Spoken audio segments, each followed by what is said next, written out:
ब्रह्म सूत्र के चतुर्थ अध्याय के द्वितीय पाद का विचार पूरा हो गया था। तृतीय पाद का विचार आज प्रारंभ होना है। द्वितीय पाद में सगुण ब्रह्म विद्या के फल प्राप्ति के लिए उत्तरायण मार्ग जिस उत्क्रांति के अधीन है उस उत्क्रांति का वर्णन हुआ। द्वितीय पाद उत्क्रांति का वर्णन करने वाला है और ये बताया गया कि निर्विशेष ब्रह्म साक्षात्कार नहीं हुआ है जिन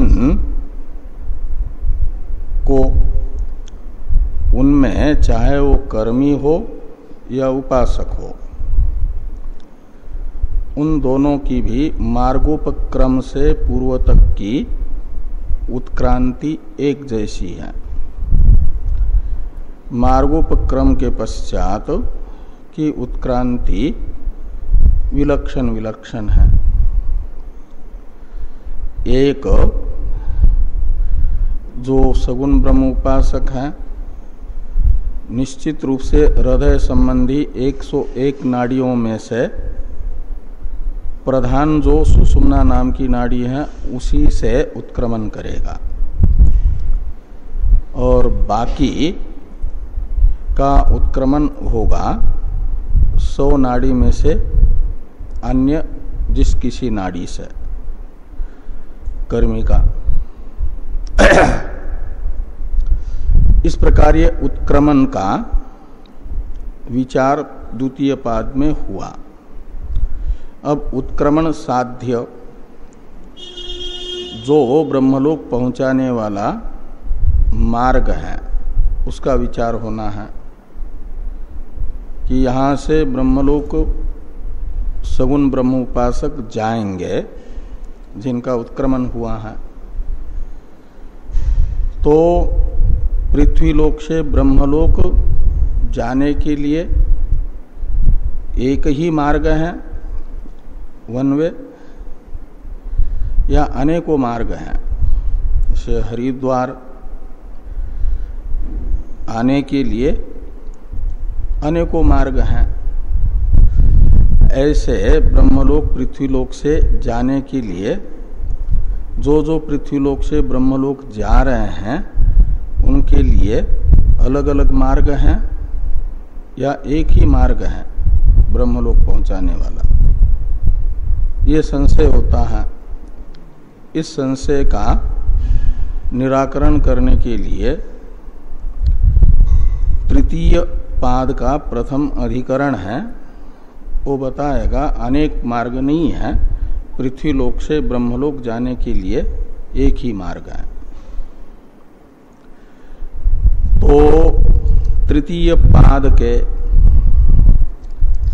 प्रथम अधिकरण के संक्षिप्त स्वरूप को बताने वाले वैयासिक न्यायमाला के दोनों श्लोकों का पहले उच्चारण तथा अर्थानुसंधान हम लोग करें, फिर भाष्य के अनुसार इस अधिकरण का विचार होगा। नानाविधो ब्रह्मलोक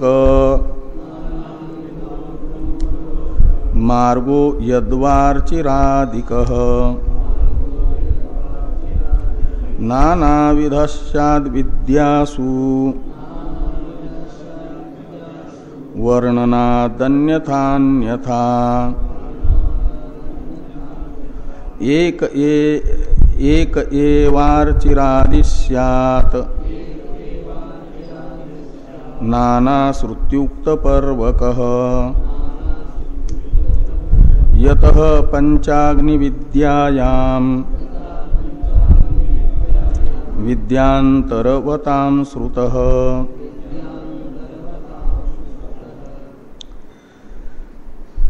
तो इस अधिकरण का विषय है ब्रह्मलोक पहुंचाने वाला मार्ग विषय है।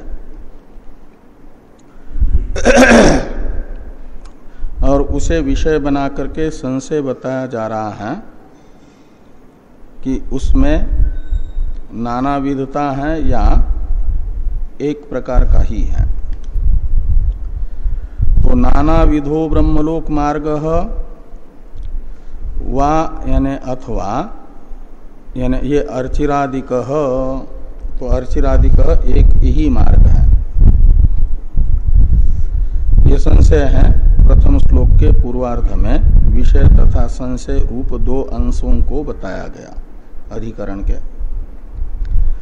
ब्रह्मलोक मार्ग शब्द विषय को बताता है और ब्रह्मलोक मार्ग को विषय बना करके संशय बताया गया कि वह नानाविध है अथवा अर्चिरादिक अनेक पर्व वाला एक मार्ग है। तो पूर्व पक्षी अपना निश्चय बताते हैं इस संशय के होने पर। नाना विधस्यात्, ब्रह्मलोक पहुंचाने वाला मार्ग अनेकों प्रकार का है, यानी अनेक है, एक ही मार्ग नहीं है। ब्रह्मलोक जाने के लिए अनेक मार्ग हैं।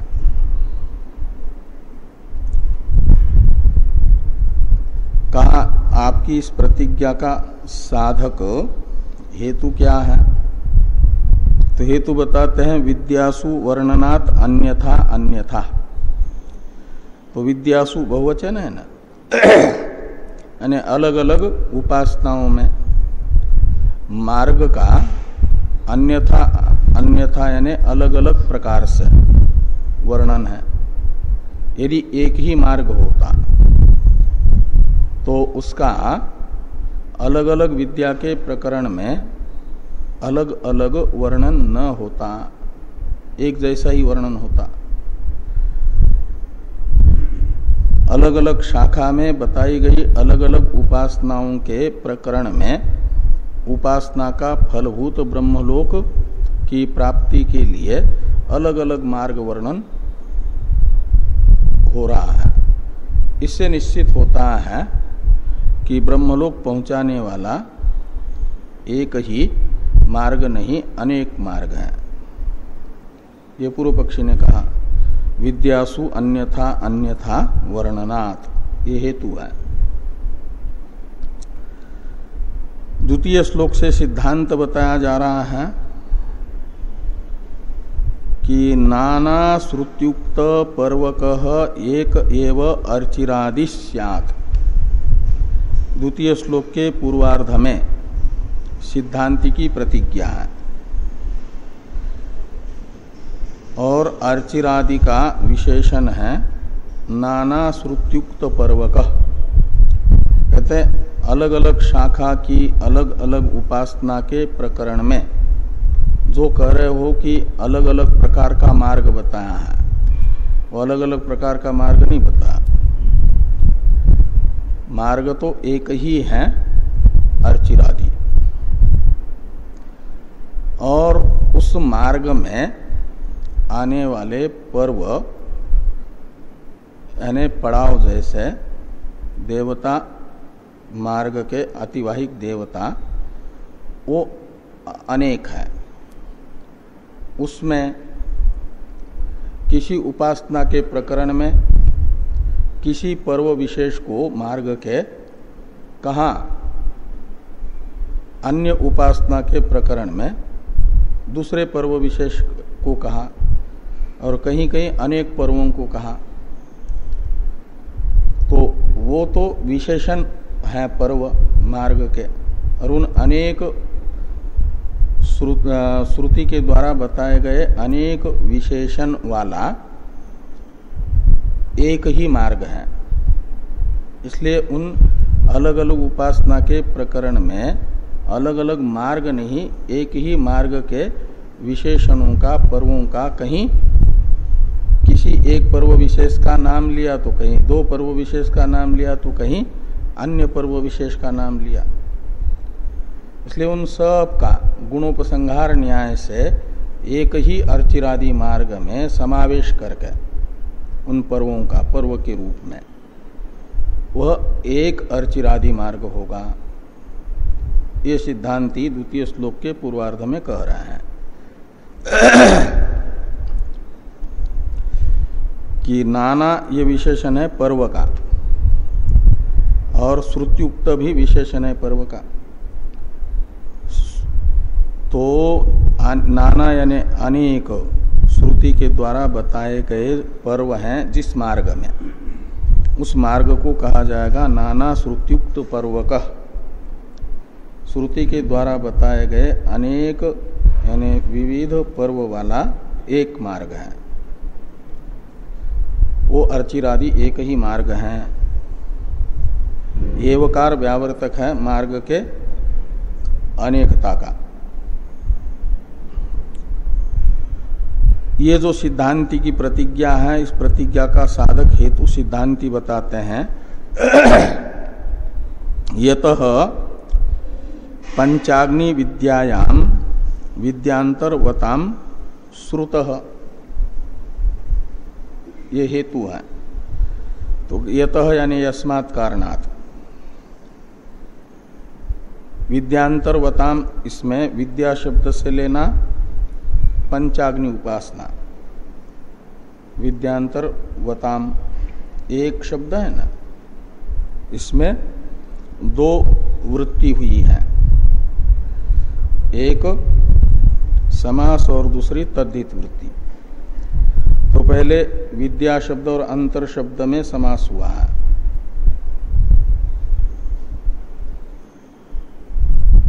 अन्या विद्या विद्यांतरम, ऐसा जैसे अन्य राष्ट्र राष्ट्रांतर कहा जाता है, ऐसे अन्या विद्या विद्यांतरम एक ही है। तो विद्या शब्द से लिया जाएगा ये अर्चिरादि मार्ग, जिस विद्या के प्रकरण में कहा गया उसको। तो अर्चिरादि मार्ग कहा गया है पंचाग्नि विद्या के प्रकरण में।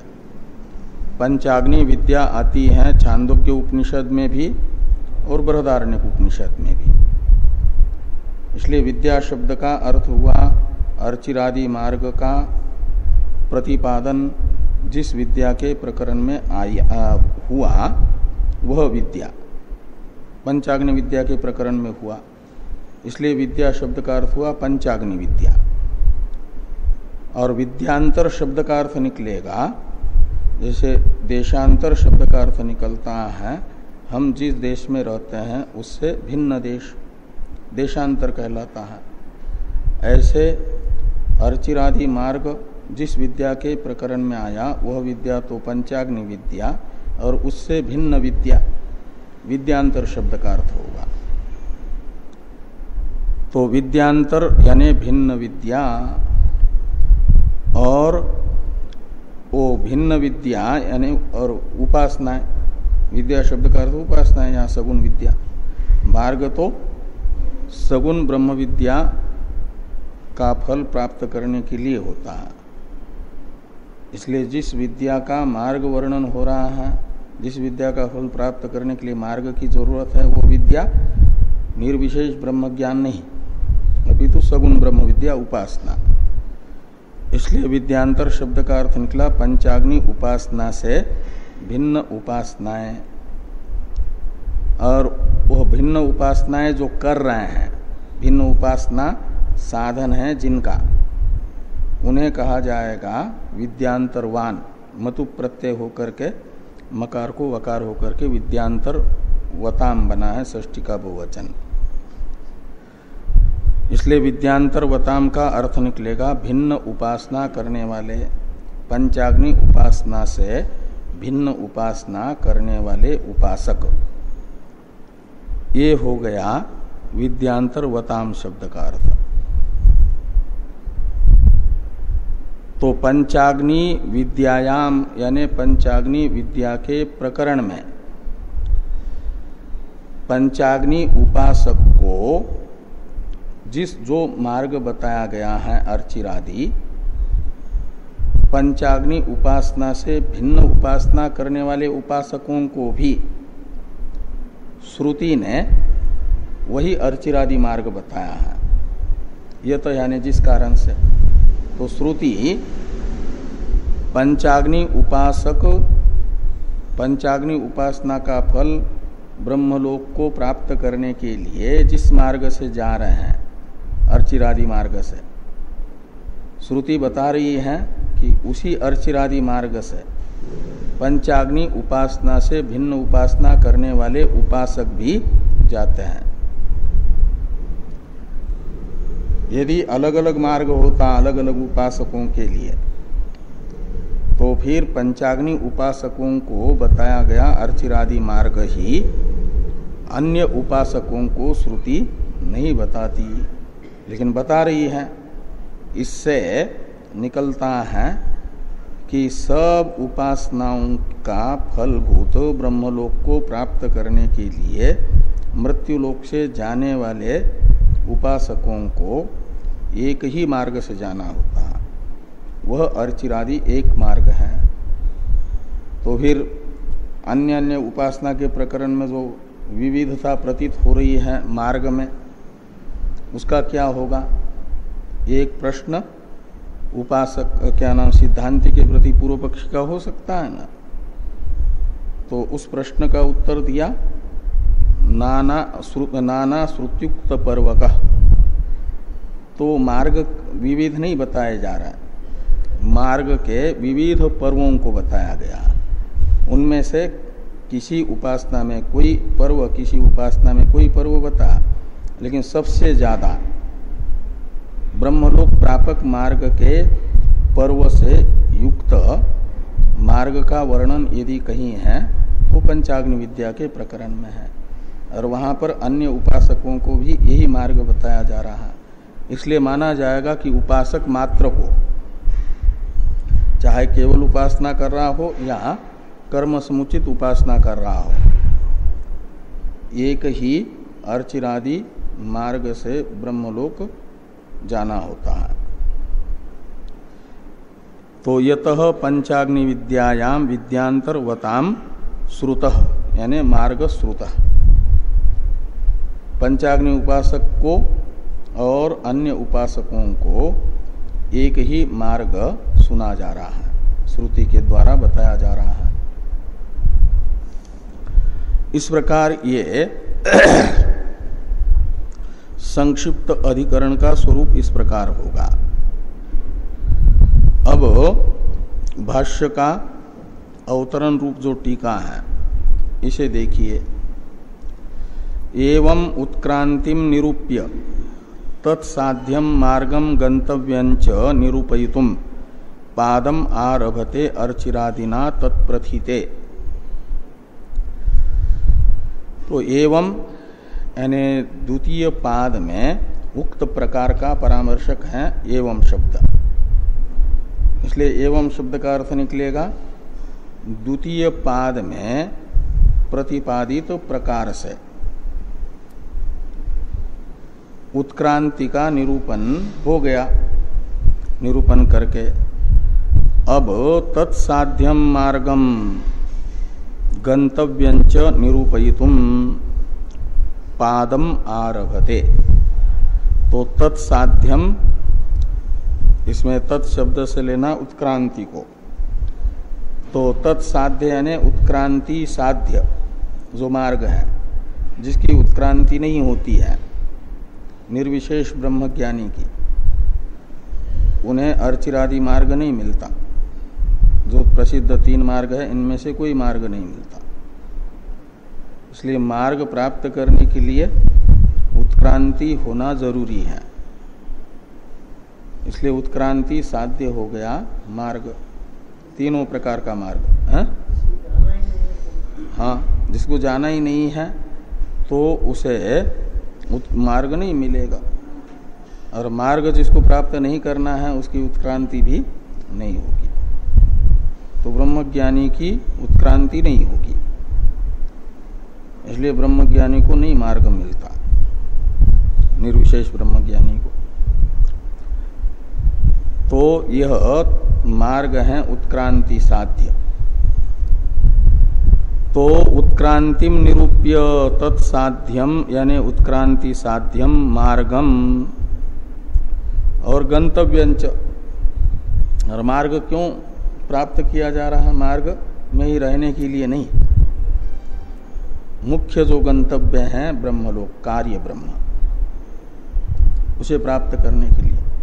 इसलिए उत्क्रांति साध्य मार्ग तथा उस मार्ग से प्राप्तव्य गंतव्य यानी जो ब्रह्म है, कार्य ब्रह्म, ब्रह्मलोक, उसका निरूपण करने के लिए पादम आरभते, तृतीय पाद का प्रारंभ होता है। अर्चिरादिना तत्प्रथिते, ये प्रथम सूत्र है तृतीय पाद का। तो ये सूत्र का अवतरण हुआ टीका में। अब भाष्य का अवतरण लिखते हैं टीकाकार। वृत्तानुवाद पूर्वकम आद्याधिकरणस्य विषयम मार्गम आह आश्रितीति। तो वृत्तानुवाद पूर्वकम, वृत्त कहा जाता है पूर्व प्रकरण में विस्तार से प्रतिपादित अर्थ का संक्षेप में कथन वृत्तानुवाद कहलाता है। तो वृत्तानुवाद पूर्वक जो आद्य अधिकरण है यानी तृतीय पाद का प्रथम अधिकरण है, उसके विषय को बता रहे हैं भाष्यकार भगवान। तो प्रथम अधिकरण का विषय क्या होगा? मार्ग, इसलिए बीच में लिखा मार्गम। तो द्वितीय पाद के द्वारा विस्तार से बताए गए अर्थ का संक्षेप में कथन करते हुए भाष्यकार भगवान तृतीय पाद के प्रथम अधिकरण भूत अर्चिरादि अधिकरण के विषय को बताते हैं। ये वृत्तानुवाद पूर्वकम आद्य अधिकरणस्य विषयम मार्गम आह, इसका अर्थ निकलेगा। आगे कहते हैं आश्रिति इत्यादि से। तो भाष्य में है आश्रित्युपक्रमात् समाना उत्क्रांति इति उक्तम। श्रुतिस्तु श्रुत्यंतरेषु अनेकदा श्रूयते। तो द्वितीय पाद में भगवान वेद व्यास जी ने बताया कि मार्गोपक्रम से पूर्व तक कर्मी तथा उपासक दोनों की उत्क्रांति एक जैसी होती है। कई अधिकरणों से कहा, यहाँ पर एक छोटे से वाक्य से कहा, इसलिए वृत्तानुवाद हुआ। पूर्व में विस्तार से बताए गए अर्थ का संक्षेप में कथन वृत्तानुवाद कहलाता है। ये वृत्तानुवाद हुआ। अब क्या करना है? तो कहते हैं अब ये विषय बताया जा रहा है इस अधिकरण का कि श्रुतिस्तु श्रुत्यंतरेषु अनेकधा श्रूयते। जिस मार्गोपक्रम से पहले तक की उत्क्रांति समान बताई गई, वह मार्ग श्रुतियों में अलग अलग उपासना के प्रकरण में अलग अलग प्रकार का बताया गया है। अनेकधा का अर्थ है अनेक प्रकार का, अलग अलग बताया गया है। अनेकधा श्रूयते। नाड़ी रश्मि संबंधेन एका, तो वो अलग अलग प्रकरण में अलग अलग प्रकार का मार्ग वर्णन है, इसे बताया जा रहा है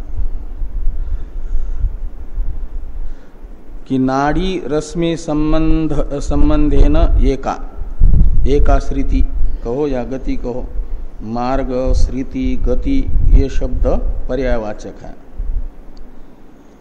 इसलिए शब्दांतर होने से अर्थांतर नहीं समझना। भाष्य में श्रुति लिखा है, अधिकरण सार में मार्ग लिखा था, और कहीं गति भी आता है। तो मार्ग श्रुति, गति, ये जैसे एक ही जल तत्व के लिए जल, उदक, पानी इत्यादि शब्द का प्रयोग होता है, तो वो शब्दांतर है, अर्थांतर नहीं। ऐसे श्रुति, मार्ग, गति ये पर्यायवाचक शब्द है। तो नाड़ी रश्मि संबंधेन एका श्रुति ऐसा लगाना। तो छांदोग्य उपनिषद के दहर विद्या के प्रकरण में, छांदोग्य उपनिषद में अनेकों प्रकार की विद्याएं यानी उपासनाएं बताई गई है। उसमें एक प्रसिद्ध उपासना है छांदोग्य उपनिषद के 8वें अध्याय में दहर विद्या, दहर उपासना है। वो दहर उपासना के प्रकरण में दहर उपासना का फलभूत ब्रह्मलोक की प्राप्ति का मार्ग बताया गया नाड़ी रश्मि संबंध से। अथ एतैरेव रश्मि भी ऊर्ध्व आक्रमते, नाड़ी प्रकरण आता है एक। उस नाड़ी प्रकरण में सूर्य की रश्मियां तथा नाड़ियों के संबंध द्वारा बताया गया यह दहर उपासक आदित्य लोक में पहुंचता है। वहां से फिर आगे का ये होता है। तो ये सूर्य रश्मि तथा नाड़ी के संबंध पूर्वक मार्ग का वर्णन दिख रहा है। और आगे हैं अर्चिरादि का एका, तो छांदोग्य उपनिषद तथा बृहदारण्यक उपनिषद में ही एका गति, एका यानी एक मार्ग ऐसा भी बताया गया है। अर्चिरादि रूप, अर्चिरादि पर्व वाला, अर्चि, अह, शुक्ल पक्ष, उत्तरायण, संवत्सर आदि रूप। तो ते अर्चिसम अभिसंभवंती अर्चिसो अह इति, यानी इस वाक्य से पंचाग्नि विद्या के प्रकरण में बृहदारण्यक उपनिषद तथा छांदोग्य उपनिषद में अर्चिरादि मार्ग बताया गया। तो अन्य उपासना के प्रकरण में कौशितकी ब्राह्मण में ये बताया गया कि स एतम देवयानम पंथानम आसाद्य अग्निलोकम आगच्छति। तो स यानी उपासक एतम देवयानम पंथानम आसाद्य यानी प्राप्य, देवयान मार्ग को प्राप्त करके अग्निलोक आता है। का मतलब उपासक अग्निलोक में भी पहुंचता है।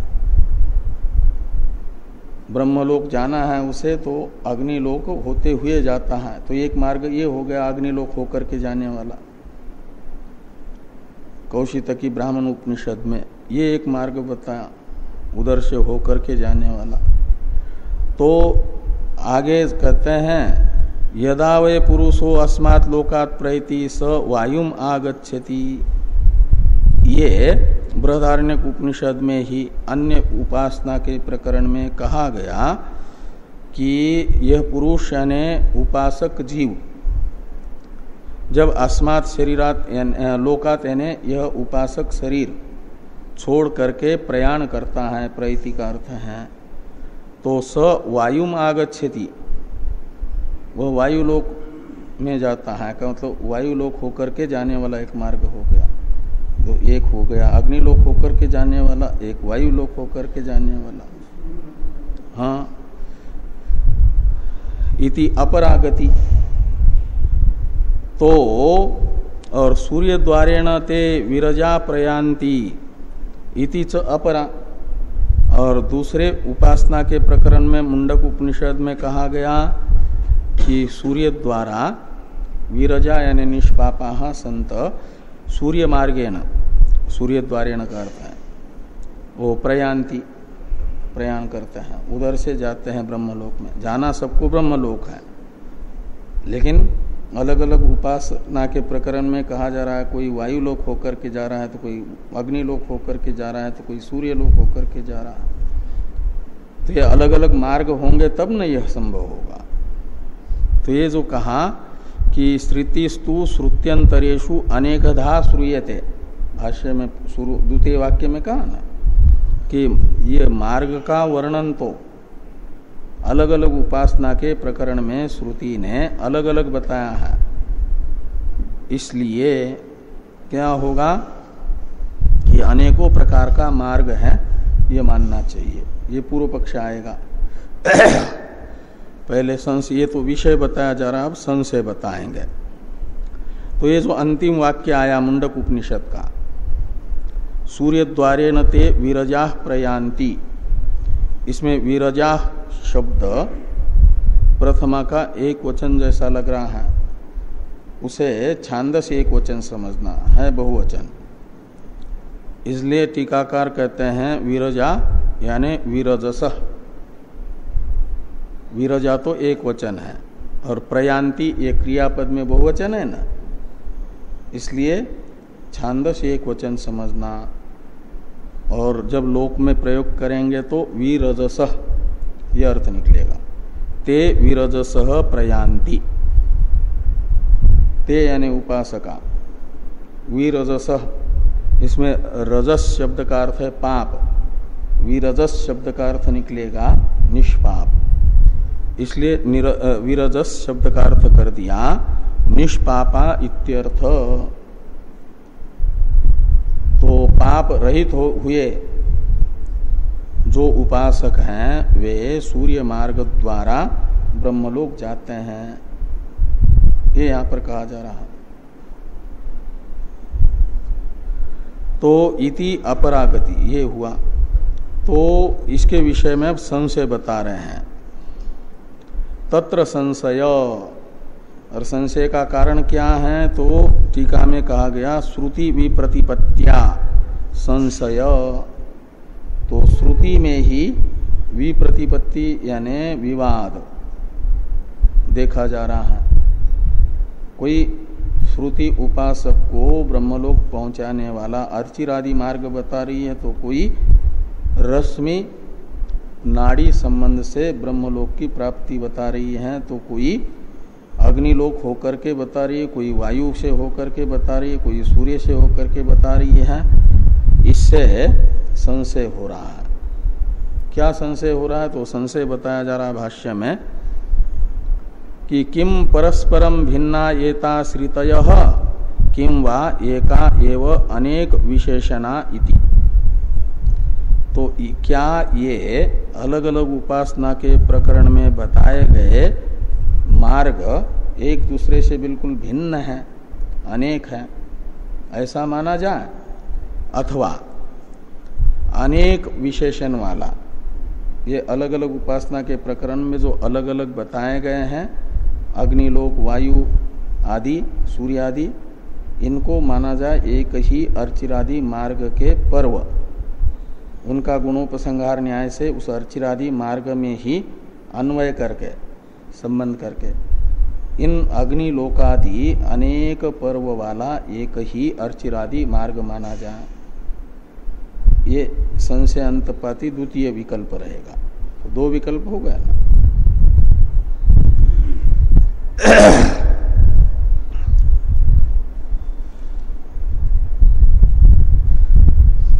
तो पूर्व पक्ष तथा सिद्धांत मत में फल भेद टीकाकार बता रहे हैं।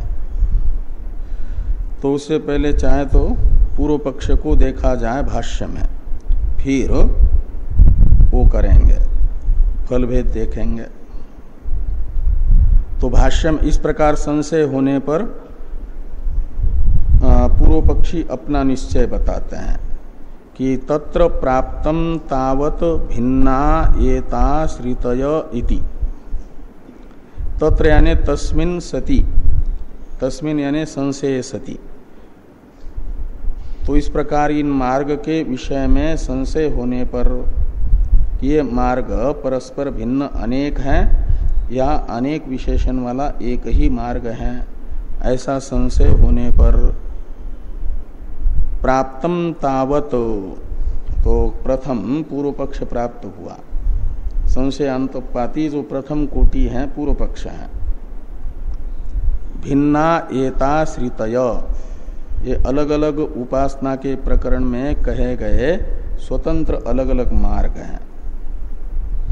एक दूसरे से भिन्न, इसलिए भिन्ना यानी परस्पर भिन्न, अलग अलग ये मार्ग हैं। इति प्राप्तम,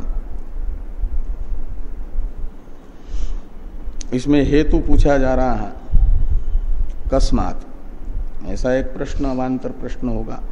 उसका उत्तर देते हैं पूर्व पक्षी, भिन्न प्रकरणत्वात्, एक हेतु, और दूसरा हेतु बताते हैं भिन्न उपासना शेषत्वाच्य। कहते हैं ये अलग अलग प्रकरण में अलग अलग मार्ग बताए जा रहे हैं, इसलिए प्रकरण भेद होने से अलग अलग मार्ग माना जाए, एक हेतु हुआ भिन्न प्रकरण होने से। दूसरा, अलग अलग उपासना के अंग के रूप में, चिंतनीय मार्ग के रूप में उनको बताया जा रहा है। तो उपासनाएं भिन्न भिन्न है तो उनका चिंतनीय अंग रूप मार्ग भी भिन्न भिन्न होना चाहिए। तो भिन्न उपासना शेषत्वाच्य, तो अलग अलग उपासनाओं का, यानी पंचाग्नि विद्या अलग है, दहर विद्या अलग है, तो पर्यंक विद्या अलग है, तो मुंडक में बताई गई पुरुष विद्या अलग है, और इन अलग अलग उपासना के प्रकरण में इन अलग अलग मार्ग का उपासना के अंगत्वेन रूपेण चिंतन बताया गया है करने के लिए। इसलिए भिन्न उपासना शेषत्वेन चिंतनीय के रूप में इनका विधान होने से भी इनको माना जाए अलग अलग ही, ये पूर्व पक्षी कहते हैं।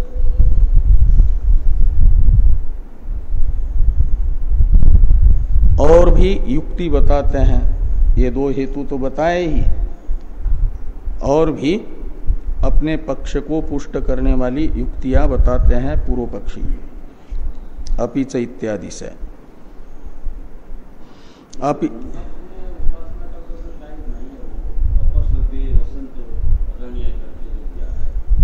क्या यहाँ मुंडक लिखा है, हाँ,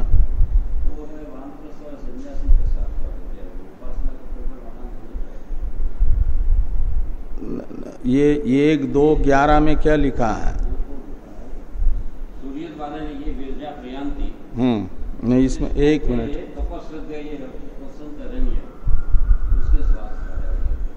एक मिनट मुंडक में देख लेते हैं। 1-2 आगे का क्या नंबर है? 11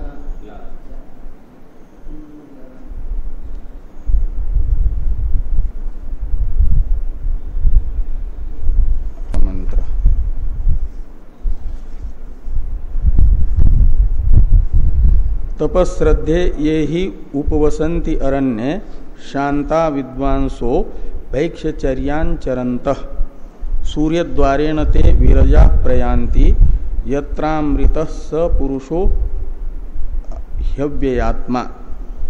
ये पूरा मंत्र है 11वां, उसमें विद्वांस शब्द का प्रयोग है ना। हाँ, जो सूर्य द्वारा जा रहे हैं वो विद्वान उपासक है, यानी वो वानप्रस्थ, हाँ, तो वो भी उपासक होते हैं ना, वो भी उपासना करते हैं। हाँ, ओंकार उपासना सन्यासी भी करते हैं। जिन सन्यासियों को ब्रह्म ज्ञान नहीं होता है, आश्रम सन्यासी हैं, ओंकार उपासना करते हैं, उनको भी ये होता है। जिनकी ब्रह्म साक्षात्कार से अविद्या निवृत्त नहीं हुई, उन सबको उत्क्रमण होना है।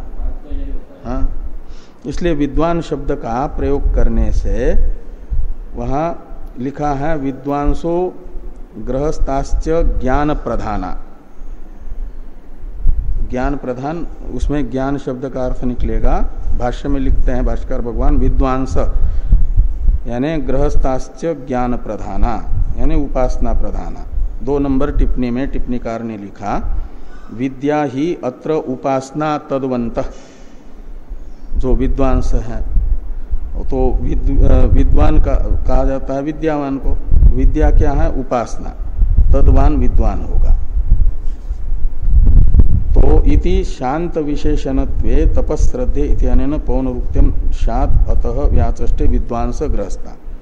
तो वो शांत और तपस्श्रद्धे इसको लेकर के वो वानप्रस्थ के साथ तो फिर पुनरुक्ति हो जाएगी और सन्यासी को लेकर के भी। इसलिए विद्वान शब्द से लेना है उपासक गृहस्थ, उनको भी सूर्य द्वारा ब्रह्मलोक की प्राप्ति होती है। हाँ, यानी भाष्य में ज्ञान प्रधान गृहस्थ और मार्ग का वर्णन है, इसलिए मार्ग के वर्णन में भाष्य में ज्ञान शब्द आया तो ज्ञान शब्द का अर्थ उपासना। हाँ, इसलिए वो मुंडक में भी उपासना का ही प्रकरण है और भाष्यकार भगवान मुंडक का लिखेंगे तो हाँ। और उपासना के प्रकरण में ये ब्रह्म सूत्र में रहा है। हाँ, इसलिए विद्वान शब्द से उपासकों को लिया गया, लेकिन कौन से उपासक? गृहस्थ उपासक, उनको भी यही मार्ग मिलेगा जो वानप्रस्थ और सन्यासी को, उपासक वानप्रस्थ और सन्यासी को मिलता है।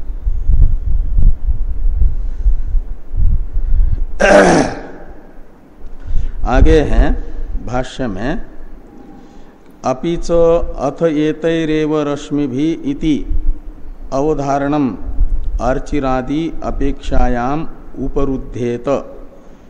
कहते हैं यदि ये मानेंगे कि अनेक पर्व वाला एक ही अर्चिरादि मार्ग है, अनेक मार्ग नहीं,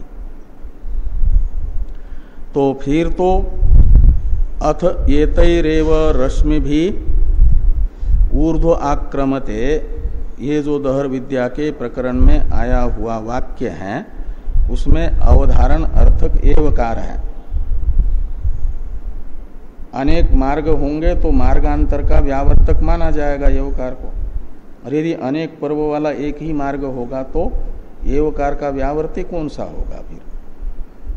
तो ये जो अवधारणार्थक एवकार है इसका विरोध होगा,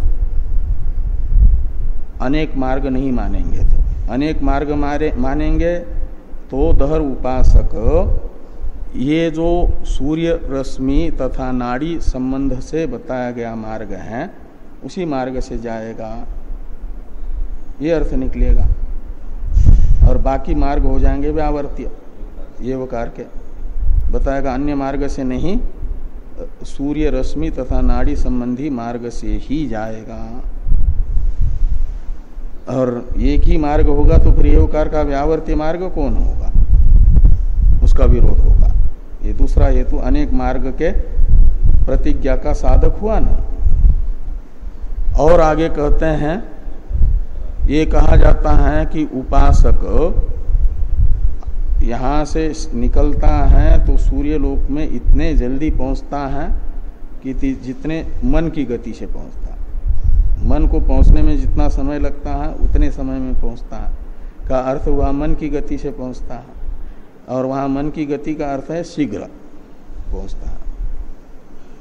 तो अनेक मार्ग होने पर तो माना जाएगा कि एक मार्ग है जो चक्कर काट करके पहुंचाने वाला, वो तो विलंब से पहुंचाएगा, और एक है सीधा जल्दी पहुंचाने वाला।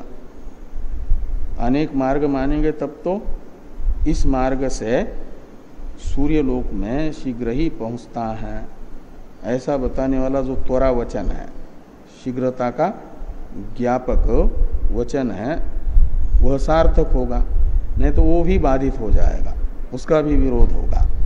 ये आगे कह रहे हैं कि त्वरा वचनंच पीड्येत। त्वरा शब्द का अर्थ होता है शीघ्रता, अविलंब।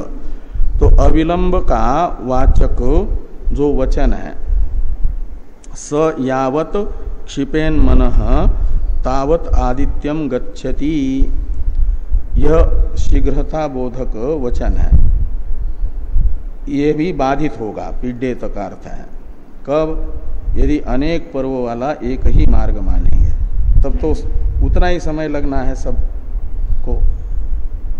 तो ये शीघ्रता बोधक वचन व्यर्थ हो जाएगा, बाधित हो जाएगा। तस्मात् अन्योन्य भिन्ना एव एते पंथान इति, इसलिए अनेक पर्व वाला एक ही अर्चिरादि मार्ग न मान करके ब्रह्मलोक पहुंचाने वाले अलग अलग उपासना करने वाले उपासकों को अलग अलग अनेक मार्ग हैं, ये माना जाए। ये पूर्व पक्ष हुआ। इति शब्द है पूर्व पक्ष के समाप्ति का द्योतक। अब ये जो है पूर्व पक्ष तथा सिद्धांत मत में जो फल भेद होगा इस अधिकरण के, उसे बताया जा रहा है। श्रुति विप्रतिपत्त्या संशय तो हुआ, आगे है पूर्वम यदा कदाचित मृतस्यापि फल प्राप्ति उक्ता तद्वत येन केनचित मार्गेण गति इति पूर्व पक्ष फलम विकल्प। तो पहले सिद्धांतियों ने बताया कि यदा कदाचित मृतस्य, इसमें यदा कदाचित शब्द से लेना रात में मरने पर भी दिन में मरने के तरह ही उत्तरायण मार्ग ही मिलेगा, क्योंकि वह कोई काल विशेष का परामर्शक नहीं है, अपितु अर्चिरादि देवता है, अर्ची देवता है, अर्ची नामक। वह अर्ची नामक देवता रात में भी रहती है, दिन में भी रहती है। दिन में मरने वाले उपासक को भी ले जाने के लिए अर्ची देवता आएगी, रात में मरने वाले उपासक को भी आएगी। दक्षिणायन में मरेगा तब भी आएगी, उत्तरायण मार्ग में मरेगा तब भी, उत्तरायण काल में मरेगा तब भी आएगी। ऐसा पहले बताया था सिद्धांतियों ने। इसलिए यदा कदाचित का अर्थ लेना, चाहे दिन रात, उत्तरायण दक्षिणायन, कभी भी मरे तो उत्तरायण क्या नाम अर्चिरादि देवता उसे ब्रह्मलोक ही पहुंचाएंगे, उसे ब्रह्मलोक की ही प्राप्ति होगी। ऐसा सिद्धांतियों ने पहले बताया। उसे ही दृष्टांत के रूप में रख करके पूर्व पक्षी अपना मत यहाँ पर रखना चाहते हैं कि तद्वत, यानी जैसे कभी दिन में मरे, रात में मरे, उत्तरायण में मरे, दक्षिणायन मरे, तब भी ब्रह्मलोक की प्राप्ति जैसे हो रही है, ऐसे ही यहाँ श्रुति ने बताए हुए अनेक मार्ग हैं। उनमें से जिस किसी भी मार्ग से उपासक जाए, लेकिन पहुंचेगा ब्रह्मलोक ही, ये पूर्व पक्षी बताना चाहते हैं कि तद्वत येन केनचित मार्गेण गति ही, जिस किसी भी अनेक मार्ग में से जाता है तो ब्रह्मलोक की ही प्राप्ति होती है। गति का अर्थ है प्राप्ति, वो फल की प्राप्ति होगी ही। इति पूर्व पक्ष फलम विकल्प, पूर्व पक्ष के मत में मार्ग विषयक विकल्प होगा। विकल्प यानी अनेक मार्ग है, उसमें से कोई भी मार्ग से जाए तो उसे ब्रह्मलोक ही प्राप्त होगा, ये विकल्प कहलाता है। और सिद्धांत मत में है मार्ग एक ही है, इसलिए विकल्प नहीं होगा। तो सिद्धांते मार्ग ऐक्यम फलम, मार्ग एक ही है, मार्ग में कोई विकल्प नहीं है, अनेक होने पर विकल्प होगा। तो सिद्धांते मार्ग ऐक्यम इति विवेक, यानी ये फल भेद। भाष्य में आगे हैं, टीका में आगे हैं कि उपासना भेदात तत्शेषत्वेन ध्येयानाम मार्गाणाम भेद एवकाराच्च, यानी मार्ग भेद, ये पूर्व पक्ष की प्रतिज्ञा है ना। तो पूर्व पक्ष की प्रतिज्ञा में एक हेतु बताया गया, उपासना भेदात एक हेतु है, उपासना अलग अलग होने से तत्शेषत्वेन ध्येयानाम मार्गाणाम भेद, तत्शेषत्वेन में तत्शब्द का अर्थ है उपासना, शेष का अर्थ है अंग। तो तत्शेषत्वेन यानी उपासना अंगत्वेन रूपेण ध्येय यानी चिंतनीय जो मार्ग है वे भी अलग अलग होंगे। क्यों? उपासना अलग अलग होने से। और एवकाराच्च, ये जो अथ एतैरेव रश्मि भी यहाँ पर जो अवधारण है, उसका भी सार्थक्य अनेक मार्ग मानने पर होता है। और आगे कहते हैं किंच मार्ग भेदे सति अस्मात् अयम मार्ग त्वरया प्रापक इति युक्तम न मार्ग ऐक्य इत्यर्थ। त्वरा वचन की सार्थकता मार्ग को अनेक मानने वाले पक्ष में होती है, पूर्व पक्ष के मत में, नहीं तो त्वरा वचन बाधित हो जाता है एक मार्ग मानने वाले के पक्ष में।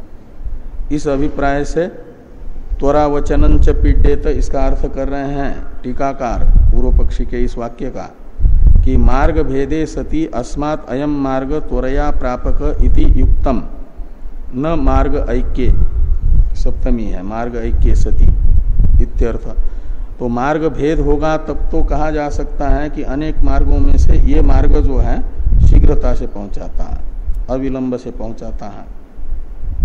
और यदि एक ही मार्ग होगा तो फिर उस मार्ग से जाने वालों को तो समान ही समय लगेगा, इसलिए शीघ्रता से पहुंचाता है, त्वरा वचन बाधित होगा।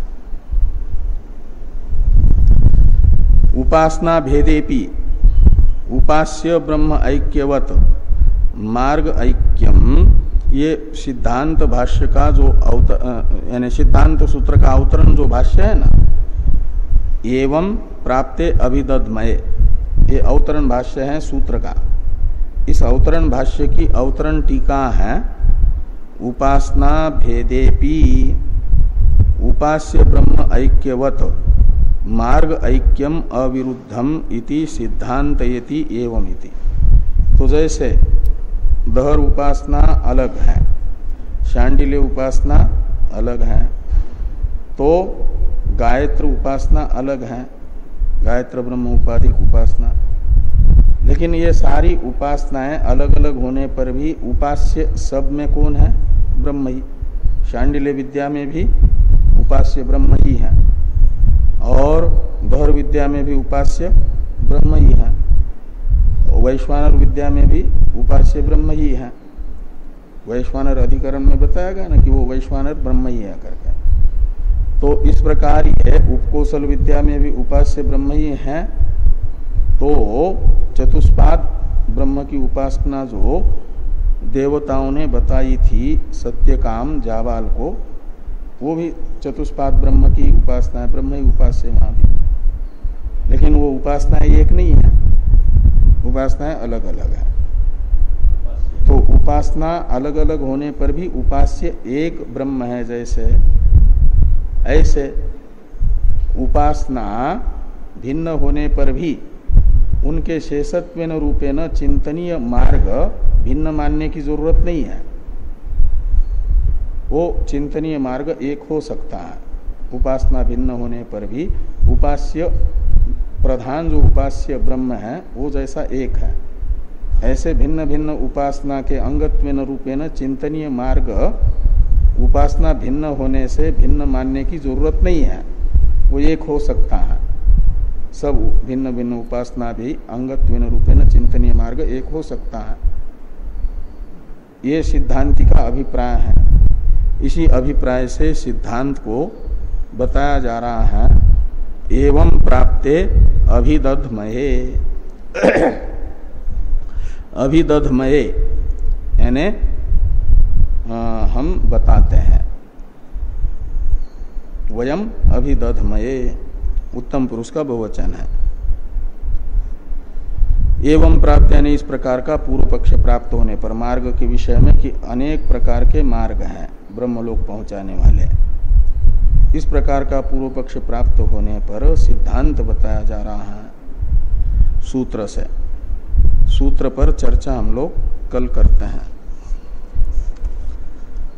ओम पूर्णमदः